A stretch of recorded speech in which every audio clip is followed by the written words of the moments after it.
All right, welcome back. In case you're just joining us, it's time for our conversation right now. Paul Alaje, who is the senior economist at SPM Professionals, is joining me right now. Paul, good to see you. Welcome to the show. Thank you so very much for having me. How are you doing? Very fine. This is the first time I've seen you a native actually on my show. Are you already dressed for the weekend? The weekend is here. The weekend is here. Yes. I can't even wait to go home after the weekend. You know, for those that know me, I love Fridays. You know, because you have Saturday and Sunday, but where's even the rest? Saturday, Sunday, you're thinking of the next, working week. But welcome to the show. Thank you. Well, yes, we're looking at population dynamics, and let me get started by asking you, Nigeria's population about 200 million people, even 201 million people. I think that's what the UN said. Let me start so that we can have a background to our discussion. Do you believe that as Nigerians, we are up to 201 million people? Well, if I use the last population that was conducted. The census? The census. I think that was 2006. 2006. If the growth rate that we had then, if you project it to now, then it will be accurate. But if the growth rate has changed, because we've not done population, we've not had census in a while. So census could give us what is close to that. But if we want to go by what the word is saying, there are times where different organizations do some capturing and use that to project for what Nigerian population should be, or we're having their estimates, so subject to about 5% plus or minus, or maximum 10% plus or minus, but comfortably 5% plus or minus. We're saying Nigeria had each population. It might not be 200, it could be 190, according to the authority that should know, National Population Commission, says we are close to that. So how close are we to 200 million? If the UN is saying we are 201 million or 200 million people, how close are we to 200 million people? Definitely the population is huge, the population is much. We go to some states with huge number of people, and you know that Nigeria is really large in terms of numbers of people that are living there. So do I really believe we're up to 200 million people? My response to that will be that if I want to go by what the growth rate says, I will believe that we are up to 200 million people. So you're talking like an economist. Exactly. So the growth rate is what I believe in. And all the projections we've said Nigeria will be about 400 million plus by 2050. If you go by the growth rate, you would accept that. And we might be up to 1 billion at the end of this century. We might be up to 1 billion at the end of this century. So if we are even all more than a billion. Equal, if we continue to grow. If you continue at the same growth rate, that's why we need census to determine what number of Nigerians are, or the estimated near accurate numbers of people that are called Nigerians today. So can we categorically say you believe that Nigerians are 201 million people? Yes, because that is the fact that is on ground, based on the growth rate. I would say I believe it. What would you have to say to people that don't believe we're up to that? Because I've spoken to a few people, even over the years. People will see me and say, oh, Nancy, I don't believe we're up to 201. Or I don't believe that we're as many as they say that we have. That populations too could be for political gains. Yeah, but it's okay. It's true. It could be for political gains. We've heard in the past where some persons want to have advantage. One local government created for them. They want to have more allocation goes to them. But what I will go with is what is on paper. What is on paper. Individual cannot conduct census for Nigeria. But what the last census gave us and the growth rate attached to that is what we have to work with. So, except if we want to leave ourselves in the state of uncertainty and say there will be no planning. If you want to plan today correctly, we'll still plan with the figures that we have. And somebody who encourages planning, I would say that what we should go with is the last figure that was made available to us. And the growth rate suggests that we are about around 200 million people this moment today. So we should have a census. It's so necessary, because most of the challenges we have. Is it census now head count? Because why I'm saying census, or is it head count? Okay, what's census, what's head count? The issue is because we have a lot of data. We have from the banks. We have, listening to Emefiele on Monday, he did say, I think we have about 38 million BVNs right now captured. That's data on pad. We have NIMSI, identity. I hear now that a lot of people are going to NIMSI's offices to get captured, to have identification number because of the requirement from immigration now that you can't get your Nigerian passport if you do not have a NIN, an identification number. So you have NIMSI on one part, you have immigration collecting data, you have Federal Road Safety collecting data, the driver's license, you know, so you have data being collected. Even our hospitals collect data. I think, do we still have people that collect data when they are bets, local governments, isn't it? Yes. That give bets and even bets and debts and all that. So you see that there is a compilation of data, but perhaps scattered and all of that. Yes, there is no harmonization of data. There is no harmonization. So do you still think that there is need for a census with all this data being collected? For you, we need to base it on something that is near accuracy. First, have a census, and all from the National Population Commission and NIM, we should have that harmonization of some sort, that if somebody says, even attached to BVN of those that are holding off to our bank accounts, if you say we want to help Nigerians or we want to help those that are poor, where are these people? Where are they? Where do they live? If someone says he's unemployed last month, a day after, are we sure? Or we are still working on survey? Because unemployment is a real issue that should go beyond survey. It's a real issue that we should have a faint idea of the total number of people that seems to be jobless or that are jobless today. And if jobs have been created, where are they located? What type of job are we giving them?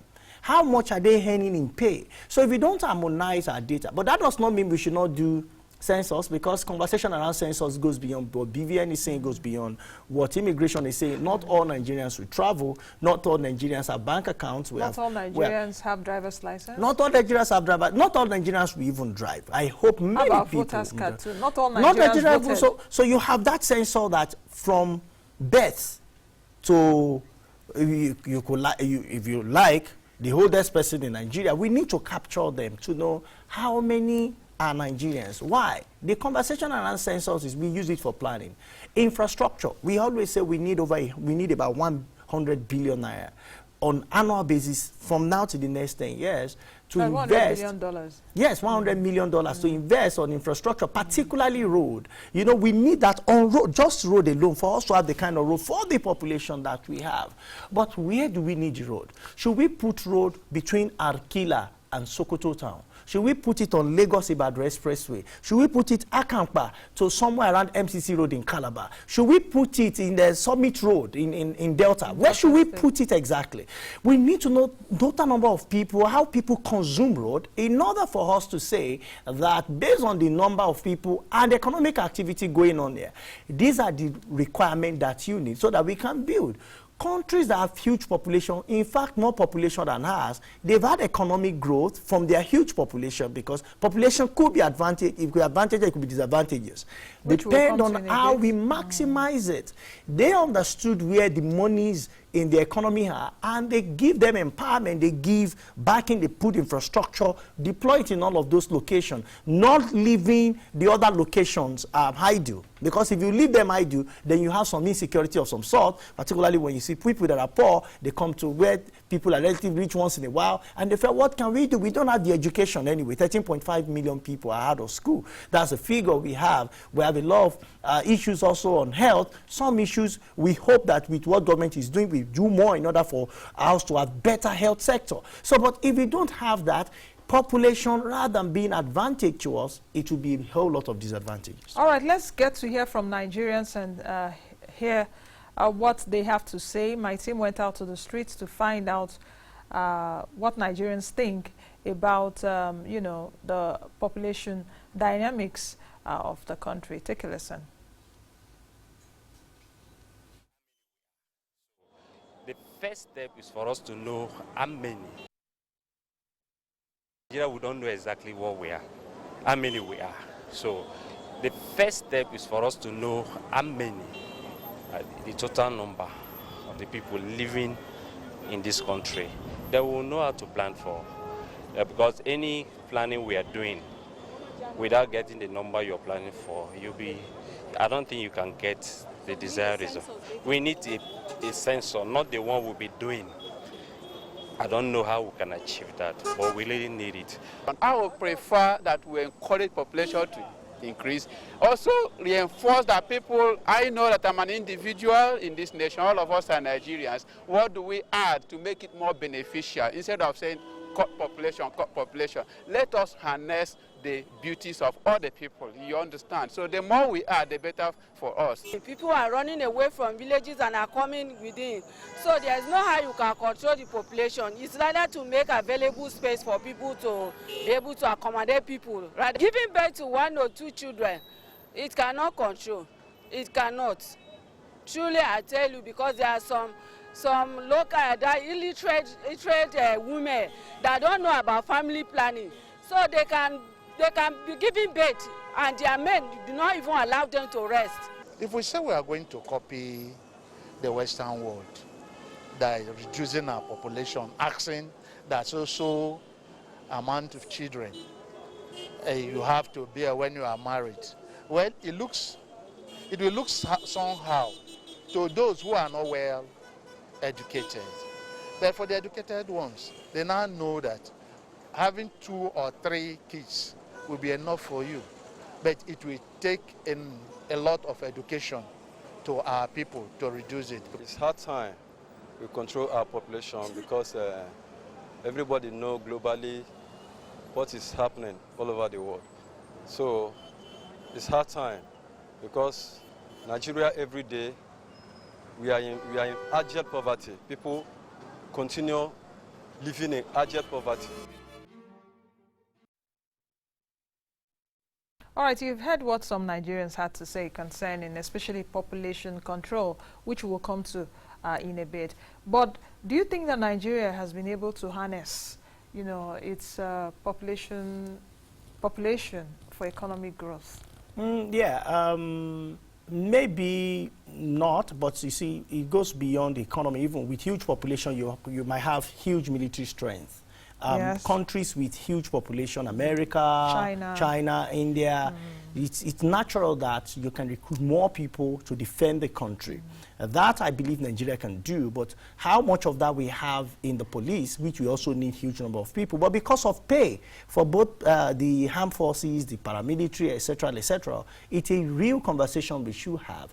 We need more people in the military, more people, particularly in the police. Police spokesperson have one time or the other, different spokespersons have said we need more, even IGs and AIGs have mentioned that we need more trained police officers, we need more equipped police officers because of the increase in population that we have today. So have we annexed it in some few areas? I would say yes, but the real economic conversation, the answer will still be no. Why I said no is because the data that has been released by different government agencies from out-of-school children and also at international community to complexity of what we produce, because when human being is giving birth to parents, in the case where there are parents, they will not think of how this child will be educated. So if it does not go to school, it becomes a liability in the near future. Less than 15 years that are not been to school before, they are out of school children. So if the person have not been to school before, it becomes a tool in the hands of insurgents or militants or say terrorists to attack those that have gone to school or to attack those that are living decent life, obedient citizens of the country. So you have that on another side. If those are giving, or if Nigerians that are giving birth to more children are not, if we don't have control on it, then we have a number of challenges. You see, the former Minister of Finance mentioned at some point, muted the idea that there is need for population control. But she quickly had to change that because of pressure all across the media, because some persons don't believe that population should be controlled. So this is it. We are not saying overpopulation or underpopulation. We want to achieve optimum population irrespective of number. We are saying that production capacity, earning capacity of a country must at least surpass its rate of population. So our growth rate is about 2%, 2.01%. The last figure released. GDP. GDP growth rate. So compare that with population that we are not sure whether it is 2.67 or 3%. Or even more. So, or more. So when you compare the two, you know definitely that we need to do more. Either we boost our economic activity, so that by the time we're in 2050, right now we're talking about above 20 million housing gap. Have we covered the housing gap? Because people will live in shelter. Shelter includes sleeping under the street. Shelter includes sleeping under the bridges. Shelter includes sleeping anywhere, living in shanties. It's shelter. And so do we want to solve housing problem, or we want to keep increasing population? And people are quick to point fingers at government. So if somebody just keep giving birth to more children because you claim you're enjoying your spouse or your girlfriend of some sort, and you keep giving birth, and there are agencies of government that are in charge of birth control, but the couple, maybe the man, as we have heard, is just opinion in this instance, say, oh no, you cannot do any control. And if you don't allow your spouse to have birth control or to visit agencies of government to support, you're going to have more children. You will not be able to take care of them. And I was happy when I think the chief security advisor to the president said, we just have to do something. We have to come out open and do something about these Almajiris. Because if we don't, then they will consume us. Now, do you think that we should begin to have that serious population control policy conversation? I think because the way we are going, you see that a lot of us would fight over arable land, which is finite, isn't it? Yes. Water resources, will fight for the same things. How many of us, just take a look at, if you even put a vacancy for a job opening, if you need like 5 people, you see like 100,000 people, yes. vying in for the same job opening. So should we have that population control conversation? It's very important. Should the government be bold enough? Because I think during the military time, was it during Babangida also, there was this silent, I don't know if it was silent or loud at that time, that every woman, the maximum children you can have. Yeah, there are four in number, so don't have more than 4. I think that would be a good start, because right now, there is no particular policy. In China, I guess it's one child policy. So if in Nigeria, if you don't want to go the way of China, I think they've turned a corner now in China. I think in the rural areas, I think you can have 2 children. 2, yes. 2 children so now. Yeah. In Nigeria, if you don't want to do 1 or 2, can we do 3 or 4? But for a family to have 8, 10 children, we ask, how much is enough for somebody to have a decent living? Talk about a day.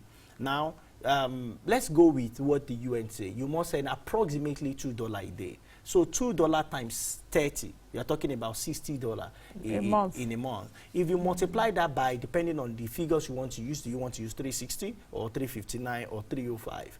But to be charitable, let's use 300 to be charitable. So say that figure, 300 naira multiplied by $60.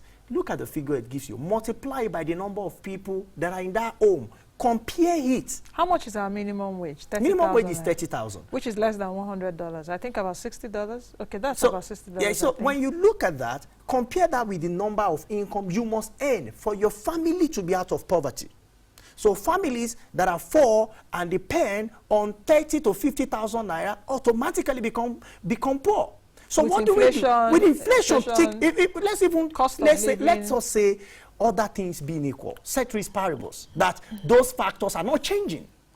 If those factors are not changing, at 50,000 from a family of 4, at 60,000 from a family of 4, at 80,000 from a family of 4, they will be poor. So we should not be surprised that UN is saying that Nigeria is the headquarters of poor people. So what should we do? Most people need to be skilled. So what are the programs government should roll out, particularly for the poor? So we might be looking at how do we empower them such that they have skills to go to marketplace and they earn more income. And also, as we are giving them, it should not be a condition that the number of children you should have should not be more than the number you can accommodate and take care of. If you don't have this conversation about birth control, it might consume us. And when I say might consume us, look at insecurity pattern, insecurity charts in the country. Before it was limited to northeast. I think a number of years ago, our government came, fought with the support of Nigerian military, did a lot of work to reduce Boko Haram activity. But what we saw now is either as fighting farmers in some region in Southwest, which was very unusual. You see kidnapping left, right, and center. Social media is agog with a lot of kidnapping in Southwest. South is not left out. Southeast is not left out. Northwest, it's almost every, you have banditry. So region. Now who are the people? From accounts that we have seen, not verified though, but what we have seen people, testimony of people online, kidnappers collect as low as 20,000 naira, as low as 50,000 naira. What that means is it's no longer kidnapping. It is now an economy.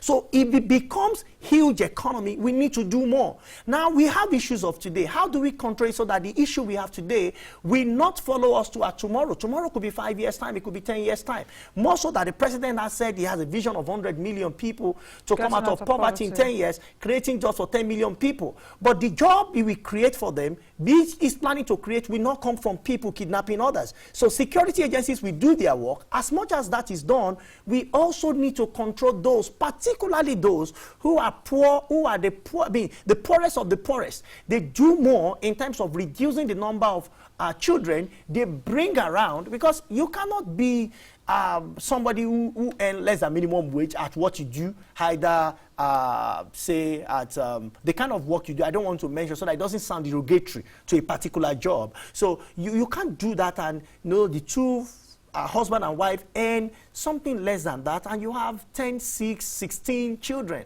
No, it's not realistic. Now, let's flip the coin a bit and say, can we leave the issue of population control a bit and say, why not the Nigerian economy work for all its citizens? Fantastic. Do you understand what I'm trying to say? That's not the other side of the coin. Yeah, the other side of the coin, which is, even though we are growing at this, and we're having as many children as we want to, but can you get the economy to work? Because the way it is right now, the economy is not working. But can we get the economy to work optimally in every sector, that you have the value chain harnessed? And I know what I'm saying. I understand that the value chain harnessed and production, because an economy, do we even have an economy before they say Nancy has come again?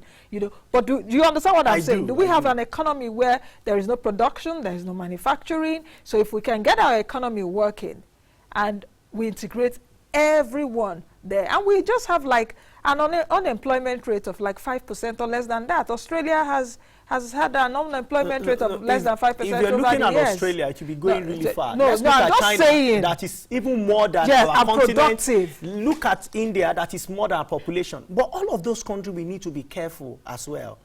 With their numbers, they were bold enough to put a policy in place that, guys, we cannot continue to multiply. However, government did what should have been done. What is it? Provide power.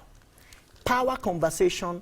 I have not seen any country that you want to spend your holidays, and viewers that are viewing from home or on social media, that you want to spend your holidays a country that you wish Nigeria would be like, that don't have power supply. I've not seen one.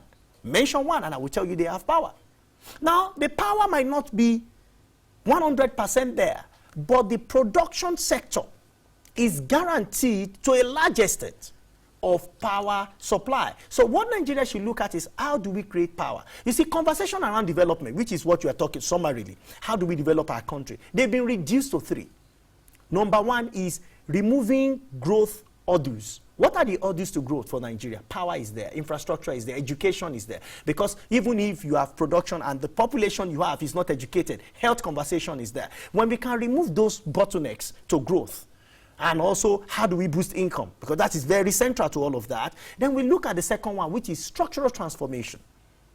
The last one, which is building systems and structure, so that if anybody becomes Nigerian president, you are sure that there is system and structure that runs naturally, without necessarily saying that we need to checkmate here and there. And one person cannot come and say, I have to have my way, because systems and structures within the economy will naturally give you certain results over time. That will include our legislature to do more, executive to do more, and judiciary to do more.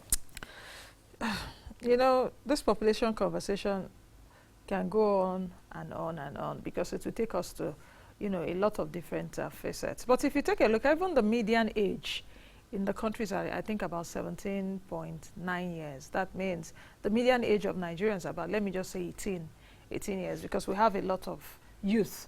Nigeria is a country of young people. It's a youthful population country. And just like I said earlier, the fertility rate, where you have women having that fertility rate 5.53 births per woman. Now, if we take a look at the demographic composition, how much merits are in this demographic composition? You've alluded to it even in some of your remarks. But do you think that the government is taking this seriously, away from during the political period? Because you see that it's during politics or when the elections are coming that our politicians remind us, oh, the young people take it, and they try to, let me use the word ginger. They try to, ginger the young people to say, oh, okay, fine. And you see a lot of young people coming up to say, okay, let's go vote this person and all of that. Are you seeing that conversation is taken seriously about the demographic composition? Talking to government, I will look at what the youth needs to say. Government, the youth needs to form, the youth's population must become a voice that government will listen to in the coming period. So what are the things that are required for a young man to do well? So you want to choose, maybe you're in school within that age bracket, secondary school or university or college of education, any institution at all. You are doing small business. We need to become that voice that will say to government that we need you to provide X, Y, Z that will make us thrive. We have left that population, we have left that period where you finish from school, you have job waiting for you. The reality of today is that we need to do more for young people, because if you look at population pattern, if you look at unemployment structure, the unemployment itself is about 23%. But when you go to youth unemployment, it's about 36.5%. Because the youth are the core. And you have underemployment too. Underemployment too. So not even looking at underemployment. At least underemployment is also one of the issues. Yes. Because when you want to measure misery index, you may want to add underemployment to unemployment and inflation. So, but if you look at young people, it's the major thing. And you see, if you can empower more young people, you can have better result in the GDP, because they have energy to work and you can put them to work. Bottom line, what am I advising government to do? What do we do to encourage manufacturing? All the countries that have huge population, they understood that agriculture is good, is important, but it's not what can employ most of young people. The woman there mentioned rural-urban migration. Yes, which I'm coming to now, because we're coming to the end of the program, and I know I have a lot of things still to ask. How do we ensure that the rural population, is developed, and a lot of people also stay in the rural areas and still get fulfilled? Because we have about 51.9% urban population. Yeah, and UN projected that in the next 10 years, you might have more than 60% coming to urban. So what are they looking for in the urban center? Jobs, money. They believe that people that have gone to Abuja, that have been to Lagos, Port Harcourt, in Kaduna, Metropolis, people in Calabar, people, in those metropolis, they believe that is where it is. Because some of the things they want to enjoy at the rural environment are not there. They want water supply, they want better housing, they want power supply. If those things, if Nigeria just resolve that in the next 2, 3, 4, 5 maximum number of years, say 5 years, we want to have power supply. We want to generate, say, up to 40,000 megawatts and distribute at least 70% of that to homes. What you see is that it will not just be in the urban center. The rural community, we have access to it. Some persons who are in manufacturing, and this is how you link. You see, two things we need to do is to link farms to manufacturing. That means we must have even manufacturing sector before that happens. Secondly, how do we link education to manufacturing, such that research work that have been done by lecturers or by professors in the university or researchers in several institutions is linked to the marketplace. So when you have this connection, you can have that Nigerians will be at the core of improving Nigerian economic output or economic outlook, which might now be how do we improve our population. Is youthful, is good in a way, but if we maximize the advantages of a young person, then we can say that, yes, we'll be there someday. Paul, I will need you to answer this in less than 25 seconds. The men are now more than the women in Nigeria. The men, 101 million people, the women, 99 million women. How do you think this will impact? Like I said during my intro, so it's not as if those days, no, it's not just those days that, oh, one man, I can do anything and I'll have like 7 women on the line and I can marry them. Are we changing? In the coming period, men will give compelling reason for a woman to say yes. It will go beyond. It will go beyond what you say, because we've started seeing some traces of women becoming MD of organization and the assistant are becoming men. We've started seeing some traces where women are becoming breadwinners of their homes. We should not discourage that. If a man wants to lead, then you must show with capacity of leadership. Now, nothing is wrong for a man leading. After all, a man is the head of his own wife, not the head of all the women in the world or the women on the street. So, but the position of religious tradition. So now we have 2 dominant religions in Nigeria, Islam and Christianity. They both agree that man is the head of a woman, particularly his own wife or his wife's. As I think we'll leave it at that. Director, let's just quickly take these comments. Patriots Ernest is saying on Twitter, we need a multitasking government that looks at population, infrastructure, power, corruption. You cannot choose a magic bullet and say you want to concentrate on it. There are no magic bullets. Doyin Kasumu says no economic growth with population control. While Mike says human population is one of the greatest assets for any nation, but just like the way every other natural resource and national asset is grossly wasted and mismanaged. That's the much we can take. Many thanks, Paul. Thank you so very much. All right, I'll see you all on Monday. Be the best you can be and be the change that you want to see. Bye now.